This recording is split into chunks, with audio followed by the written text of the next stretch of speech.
સ્વામિનારાયણાય નમઃ.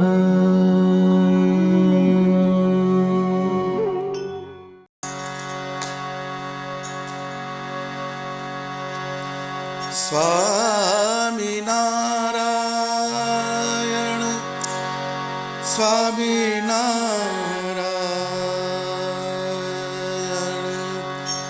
સ્વામિનારાયણ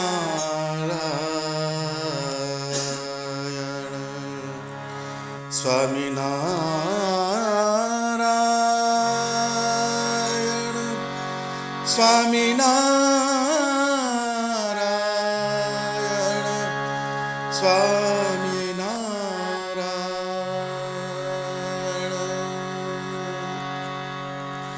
અનુભવી આનંદમાં હો, અનુભવી આનંદમાં સહજાનંદ ગાવે, પ્રીત કરી પર બ્રહ્મ શું ભવ મનાવે, અનુભવી આનંદમાં મર જીવાને માર્ગે જન કોઈ જાવે, મર જીવાને માર્ગે જન કોઈ જાવે, પેલું પરઠે મોત તે મુક્તા ફળ લાવે, અનુભવી આનંદમાં વેગે વહેતા વારીમાં પ્રતિબિંબ ન ભાસે રે, વેગે વહેતા વારીમાં પ્રતિબિંબ ન ભાસે રે, ડગમગે જીવ જ્યાં લગી બ્રહ્મન પ્રકાશ રે, અનુભવી આનંદમાં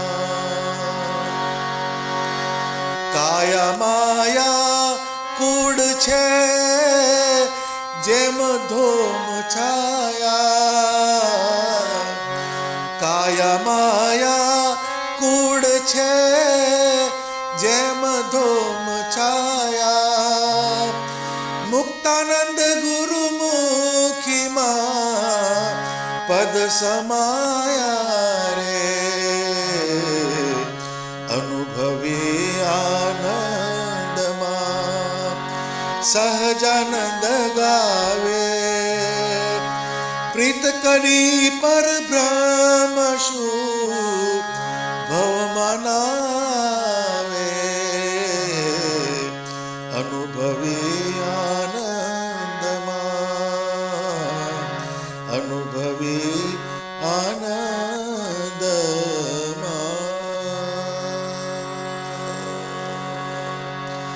સહજાનંદ સ્વામી મહારાજની જય. જય સ્વામિનારાયણ. ભજનની બેઝિક નેસેસિટી કઈ ભજન કરવું છે તો આપણે જે ભજન કરીએ એ એક્સપિરિયન્સ ઓરિએન્ટેડ ભજન થવું જોઈએ.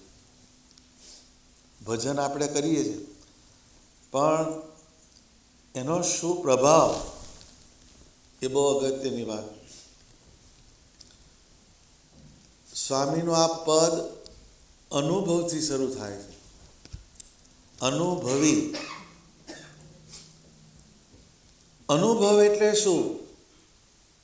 કોઈ પણ પદાર્થ હોય, ક્રિયા હોય, એનું તમને એક્ઝેક્ટ ફોર્મ એનો તમને એક્સપિરિયન્સ થાય, એને અનુભવ કહેવાય.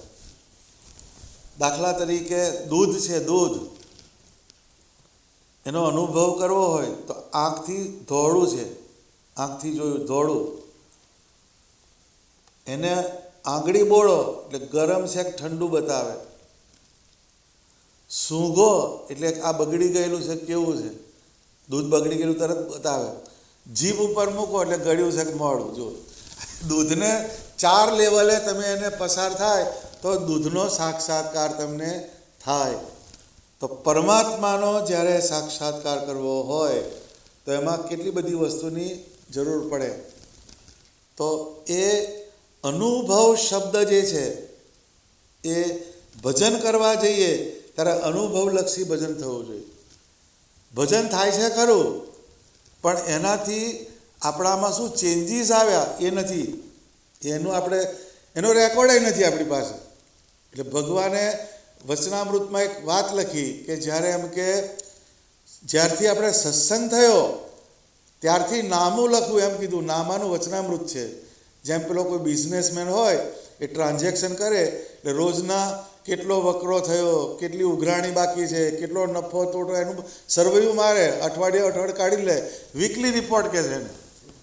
આ વીકલી રિપોર્ટ એ આ ભજનનો રિપોર્ટ થવો જોઈએ કે પ્રથમના વર્ષમાં મારું મન આવું હતું, આટલું જગતમાં હતું, આટલું ભગવાનમાં હતું.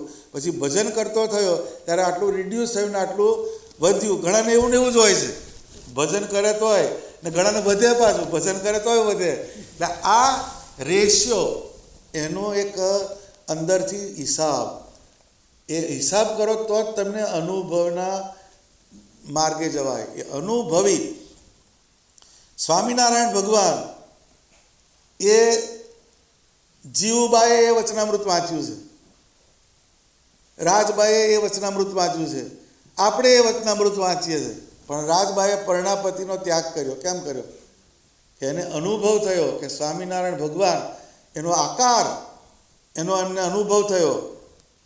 એટલે નિષ્કુળાનંદ સ્વામીએ લખ્યું કે ધન્ય જીવુબાઈ હરિજન, રૂડા રાજબાઈ છે પાવન, મળ્યા સહજાનંદ સુખ ખાણ. એ સુખની ખાણ એ એવા સ્વામિનારાયણ ભગવાન મળ્યા. ત્યારથી શું થયું કે અંતરમાં અણગમતો થયો છે સંસાર, માત તાત કુળ કુટુંબનો જેણે કર્યો અતિશય અભાવ. જોઈએ અનુભવ થયો એટલે વસ્તુ મૂકી. આપણે જે સોશિયલ પ્લેન ઉપર ડીલ કરીએ છીએ અને 5 જગત સંબંધી સુખ હોય છે, શબ્દનું, સ્પર્શનું, રૂપનું, રસનું અને ગંધનું. એ 5 પંચ વિષય એ આપણે ભજન શરૂ કરીએ તો પણ તમને એવું ને એવું સારું લાગે તો કંઈક લોચો છે. ને ભજન કરતાં પહેલાં તો હોય જ, એને ખ્યાલ ના હોય, એને અનુભવ ના હોય, એટલે બધું સરખું લાગે. અત્યારે તમે કોઈક રિસેપ્શનમાં જાઓ, કેવું લાગ્યું? બહુ સરસ હતું. સમય આમ જાઓ તો કેવું લાગ્યું? બહુ સરસ. બેવું સરખું નથી, બેવના સરસમાં ફેર છે. તો જેને અનુભવ થાય એ પરમાત્મા તરફ ચાલવા માંડે. એ અનુભવ આપણે ભજન કરીએ એ એક્સપિરિયન્સ ઓરિએન્ટેડ હોવું જોઈએ. હવે એક્સપિરિયન્સ ઓરિએન્ટેડ ભજન કરવું હોય શું કરવાનું? તો એમાં પહેલી ઇન્દ્રિયો જાય ભજનમાં, પછી મન જાય, પછી બુદ્ધિ જાય, તો એક્સપિરિયન્સ થવા માંડે. આપણે ગૌમુખીમાં હાથ ઘાલીને માળા જ કરી, માળા કેટલી? 51 રોટલી કરું એમ કે તમને. પણ એ માળા કરી ત્યાર પછી મનની અંદર બુદ્ધિનો એક એલિમેન્ટ મૂકવાનો કે તમે 5 માળા કરો, 11 માળા કરો, એ ધેટ ઇઝ ડિફરન્ટ સ્ટોરી. પણ એ 5 માળા પછીનું આપણું જે અનુસંધાન કયું હોવું જોઈએ કે હે સ્વામિનારાયણ ભગવાન, આ મેં જે 5 માળા કરી એ 5 માળાના અંતે મારું મન, મારી બુદ્ધિ તમારા ચરણમાં સ્થિર થાય એવી મારા પર કૃપા કરજો. આ વસ્તુનો આ સીડ મુકાવવું જોઈએ. ભજન થયું ઇન્દ્રિયોથી, પણ મનને અંદર જોડવાનું અને બુદ્ધિનો એલિમેન્ટ અંદર મૂકવાનો કે આ ભજન શેના માટે કરવાનું છે? માળાનો પર્પસ કયો? તો કે આપણી વૃત્તિ સ્થિર થાય અને ભગવાનના ચરણમાં આપણે જોડાઈએ એના માટેની આ માળા. દંડવત કરીએ, આ અનુભવની વાત કરાવું છું. ભજન કરીએ છીએ પણ અનુભવ નથી થતો એ પહેલો માળાનો અનુભવ. માળા કર્યા પછી ધીસ ઇઝ મસ્ટ. કયું? મન જે છે, મન એમાં ભગવાને ગતિ મૂકી. તમારા ભજનને ગતિ કરાવવી હોય તો મનની અંદર એનું સીડ મૂકવાનું કે મહારાજ મેં આ માળા કરી, એના પરિણામ સ્વરૂપે મારા મનની વૃત્તિ તમારામાં સ્થિર થાય એવી મારા ઉપર કૃપા કરજો. તો એ અનુભવ તરફ લઈ જાય. દંડવત કરીએ છીએ તો દંડવત આવ્યા. એ કેમ આવ્યા? તો કે છે કે આપણે વર્ટિકલ છીએ પૃથ્વીથી. આપણે પૃથ્વીના વર્ટિકલ ચાલીએ છીએ એટલે બધા વેવ્સ અર્થિંગ થાય છે. 4 પગવાળા પ્રાણીઓ છે પેરેલલ ટુ અર્થ છે. પશુઓ છે ને પેરેલલ ટુ અર્થ. એમનું તમે લાઈફ જુઓ તો એમનામાં હિલિંગ ઓટોમેટિક થાય છે. આપણે દવા ખાવી પડે. તો એનો માર્ક કરજો. કેમ કે they are parallel to earth ને આપણે વર્ટિકલ ટુ અર્થ. એટલે જે દંડવત પ્રણામ જે આવ્યા એ પહેલું એ આ કારણ છે એનું. આપણું આખું શરીર એ 8 અંગ આપણા પૃથ્વી તત્વથી પેરેલલ જાય છે. પહેલું એનું આ જોગ્રાફિકલ વસ્તુ, દૈહિક વસ્તુ. પણ એની અંદર જે તમે નમસ્કાર કરીએ છીએ એમાં હાથ આવે છે, પગ આવે છે, છાતી આવે છે, આંખો આવે છે, મન આવે છે, હૃદય આવે છે. આટલા અંગો ભગવાનને સરેન્ડર થાય છે. અને એમાં દાસત્વનું એલિમેન્ટ છે કે જે દંડવત પ્રણામ કરીએ એ દાસત્વ માટેના છે. એ દંડવત આપણે કરીએ અને પછી હે સ્વામિનારાયણ ભગવાન, તમારા સ્વરૂપમાં મને દાસત્વનો ભાવ કાયમ રહે, સ્વામી અને સેવક એ ભાવની મને કાયમ દ્રઢતા થાય, એના માટે હું આ દંડવત કરું છું. એ બીજો એક્સપિરિયન્સ થયો, અનુભવ. પ્રદક્ષિણા, આપણે પ્રદક્ષિણા કરીએ, અમુક તો ચલાવે જ રાખે, આમ પ્રદક્ષિણા કરે પણ એ બરાબર મારે આટલા નિયમની પ્રદક્ષિણા કરવાની છે એમ. પણ પ્રદક્ષિણાનો એસ્થેટિક શું? તો જેમ આ સર્કલ હોય, સર્કલ એનું પેરીફરી છે બહાર, સર્કમફરન્સ એને પરિઘ કહેવામાં આવે. પણ કોઈ પણ સર્કલ સેન્ટર વગરનું ના હોય. સર્કલ આવ્યું એટલે સેન્ટર આવે, સેન્ટર વગરનું સર્કલ હોય નહીં. એમ આખું બ્રહ્માંડ જે છે, વિશ્વ, એ આખું પેરીફરી છે. એનું આપણું સેન્ટર કોણ છે? સ્વામિનારાયણ ભગવાન. પ્રદક્ષિણા જ્યારે કરો તો કે તમે તમારી લાઈફમાં જે ક્રિયા કરો, મારું સેન્ટર સ્વામિનારાયણ ભગવાન છે, ત્યાં આગળ જવાનું. પ્રદક્ષિણા તો ચાલુ રાખવાની, પણ આપણા પગ જ પ્રદક્ષિણા કરે છે. અંદરની જે ફેકલ્ટી જે છે એમાં પેલી વસ્તુ આવતી. આ અનુભવની વાત સમજાવું. અનુભવ કોને કહેવાય? આપણા રિચ્યુઅલિસ્ટિક વસ્તુની વાત કરું છું. આ બધા આપણે જે રિચ્યુઅલ કરીએ છીએ એ મિકેનિકલ થઈ જાય, પણ એની અંદર એક બુદ્ધિ ઉમેરવાની અને બીજું મન. એકલી ઇન્દ્રિયોથી જ ભજન થાય છે એટલે એનો અનુભવ આવતો નથી. પણ જ્યારે ઇન્દ્રિયોની અંદર મન જોડાય અને મનની જોડે બુદ્ધિ જોડાય તો એ ભજન તમારું એક્સપિરિયન્સ ઓરિએન્ટેડ થાય. એટલે પહેલામાં પહેલો શબ્દ કયો? અનુભવ. અનુભવ થવો જોઈએ. વચનામૃત વાંચીએ છીએ, વચનામૃતનું જ્ઞાન સાંભળીએ છીએ, પણ એના પછી આપણામાં શું પરિવર્તન આવ્યું એનો પાછો હિસાબ કરવાનો. એટલે થોડાક પાછા વળવું પડે. આપણી ગાડી આગળને આગળ જ ચાલે છે, આપણે પાછળ વળીને જોતા નથી. એટલે એક્સપિરિયન્સ કરવો હોય તો જે ભજન કરીએ એને રિકોલ કરવાનું ને એના ઉપર આપણે એનો સરવૈયું કાઢવાનું. જે સરવૈયું ના કાઢે એનો પ્રોફિટ લોસમાં લોચા જ આવે. સરવાળે લોચા મારીને ઊભો રહી જાય. ખરું કે નહીં? દર અઠવાડિયે લઈ આપતા હશે બધું રેકોર્ડ. 10-12 સ્ટોર ચલાવે એટલે જાય ક્યાં? એ રાખવો જ પડે. કેમ કે જો એ ના રાખે તો વર્ષના અંતે પાછું જય સ્વામિનારાયણ થઈ જાય. તો એ અનુભવ જે છે એ ક્યારે થાય? તો કે જે આપણે ભજન કરીએ છીએ એનો એકાઉન્ટ, અને એનાથી આપણામાં શું ચેન્જીસ આવ્યા એ વસ્તુ પકડવી પડે. અત્યારે બધા ધંધો કેમ કરે છે? તો કે આ વર્ષે આટલો પ્રોફિટ થયો એ મૂકે છે એટલે ભૂખ્યાને તરસ્યા ઉપડે છે, બધા ઉપડે છે ને. હા કહે છે મમ્મી તો ખાઈ લઈશ એમ કે. પણ એ કારણ કયું? તો કે એ ઓરિએન્ટેશન આપણું અનુભવજન્ય ભજન થવું જોઈએ. બીજું વસ્તુ કયું? તો કે અનુભવી આનંદમાં ભજન જે કરીએ એમાં સેલિબ્રેશન હોવું જોઈએ. ભજનના ઘણા બધા પ્રકાર છે. અમુકનું દેખાદેખીનું ભજન હોય, અમુકનું કન્ડિશનલ ટાઈપ હોય, આટલા પાઠ કરવાના છે પણ એને અમે કંઈક મૂક્યા હોય, કે આટલું થશે તો આટલું કરી. ગીવ એન્ડ ટેકવાળું ભજન હોય છે. અમુકના સમજ્યા વગરનું ભજન હોય છે. 3 પ્રકારના ભગત હોય છે. એક માન્યા, બીજા તાન્યા અને ચોથા ધાન્યા. એક માન મળે તેવું પડે, જઈ માન મળે તેવું પડે ભજનની અંદર. બીજા તાન્યા એટલે તાન ચડે, હેડો હેડો હેડો. અમારે ત્યાં સત્સંગમાં હાલોલ ગામ છે, હાલોલ.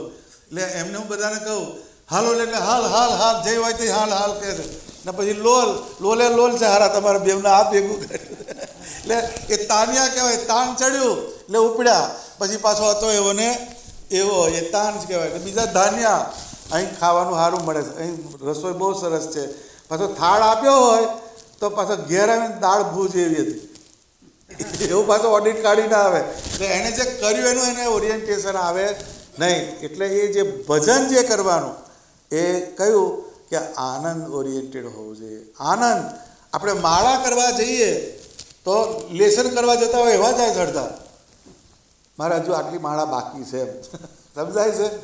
પછી કહે મારો નિયમ કરી લઉં એવું આવ્યું એટલે સમજાવવાનું આમ મિકેનિકલ છે. તમે કોઈ દિવસે કોઈ રિસોર્ટ પર જવાનું હોય તો તમારી ભાવદશા કેવી હોય? લોંગ વીકેન્ડમાં જવાનું હોય ક્રૂઝમાં, આગળથી માનસિકતા બધી કેવી હોય છે? તૈયારી ચાલે, અહીંયા આમ છે, અહીંયા આમ છે. કોઈ સારા રિસોર્ટ પર જાઓ એનો બધો ડેટા કલેક્શન કરીએ છીએ, પણ ભાવદશા તમારી બદલાઈ જાય 2 દિવસ આગળથી. એમાં તમને અંદરથી ઉત્સાહ હોય. માળા કરવા જવાનો કોઈ ઉત્સાહ ના હોય, મિકેનિકલ હેડો માળા કરી આવીએ.